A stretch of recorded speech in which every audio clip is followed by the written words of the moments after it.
love or any deep-rooted meaning. এবার রোজা আহমেদকে চিরতরে মনের খাঁচা থেকে বের করে দিলেন গায়ক তাহসান খান। গেল বছরের শুরুতেই হঠাৎ বিয়ের খবর দিয়ে আলোচনায় এসেছিলেন জনপ্রিয় গায়ক ও অভিনেতা তাহসান খান। মেকওভার আর্টিস্ট রোজা আহমেদের সঙ্গে নতুন জীবনের সূচনা করেছিলেন তিনি।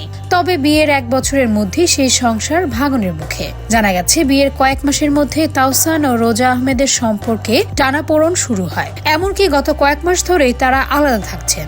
মূলত এটাও শোনা গিয়েছে রোজা আহমেদকে চলাফেরা করতে মানা করেছিলেন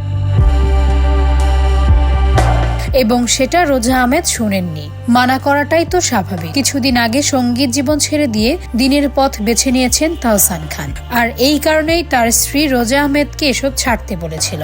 কিন্তু তার স্ত্রী রোজা আহমেদ যেন কোনোভাবেই রাজি নয়। বিষয়টি নিশ্চিত করেছেন তাহসান খান নিজেই। তাহসান খান বলেন, খবরটি সত্য।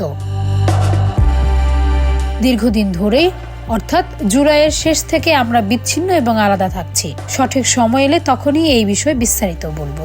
জানিয়েছেন এই মুহূর্তে ব্যক্তিগত জীবন নিয়ে প্রকাশ্যে কথা বলতে আগ্রহী ছিলেন না তিনি। তাহসান বলেন, ব্যক্তিগত জীবন নিয়ে প্রকাশ্যে কিছু বলতে চাইনি, কিন্তু বিবাহ বার্ষিকী নিয়ে কিছু ভুয়া খবর দেখলাম, সে কারণেই বলতে হচ্ছে যে আমরা এখন একসঙ্গে থাকছি না।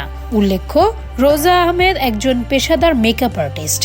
তিনি 1 দশকেরও বেশি সময় ধরে বাংলাদেশ ও যুক্তরাষ্ট্রে ব্রাইডাল মেকআপ আর্টিস্ট হিসেবে কাজ করছেন। তো ভিউয়ার্স, এই বিষয়টি নিয়ে আপনাদের মতামত কি জানাতে পারেন আমাদের কমেন্ট বক্সে।